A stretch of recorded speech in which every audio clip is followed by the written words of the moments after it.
Pastor Burns, can you help us decode what Donald Trump actually meant when he said that, not ceasefire, but something bigger?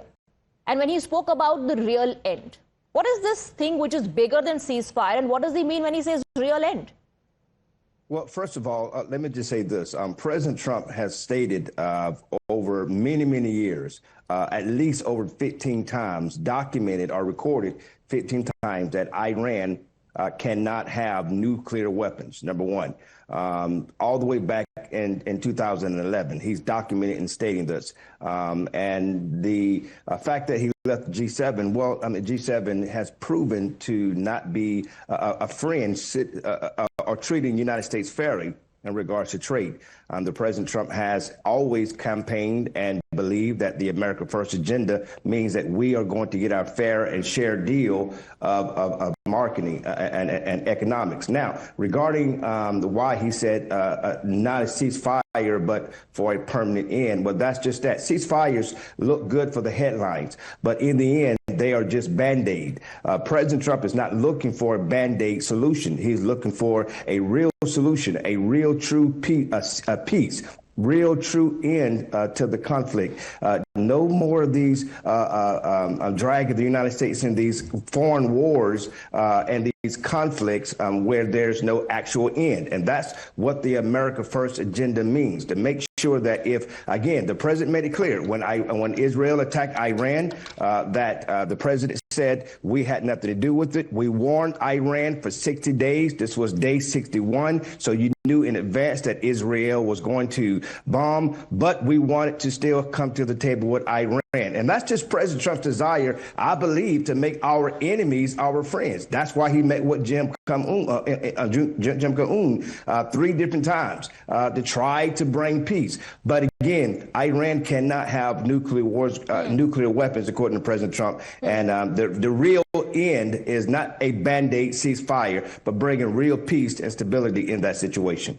When you say real end is to bring stability and peace, and I have to bring this up because according to Benjamin Netanyahu, the real end to the conflict would be assassination of Khamenei. He says that is not going to escalate the situation, but that is in fact going to end the conflict. What are your views on that? I agree. Absolutely agree to that. And violence is not the answer. I do not agree with Benjamin, the Prime Minister's assessment of assassinating the Supreme Leader. Again, I think that it can be done in diplomacy. Dr. Martin Luther King, Mahatma Gandhi, all great leaders led nonviolent approaches.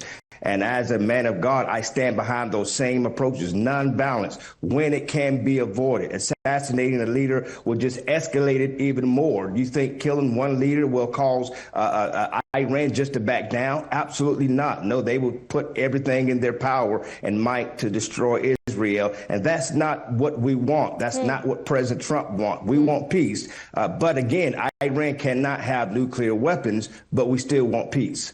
That's why President Trump, and a question was asked to me in India media before as to why President Trump not calling out Pakistan, but calling out India. Well, that's because Pakistan is not calling for the death of America or death of American leaders. But Mr. Benjamin Netanyahu says that he's fighting your war. He's saying we are doing this for you because it's Israel today. It's going to be America next.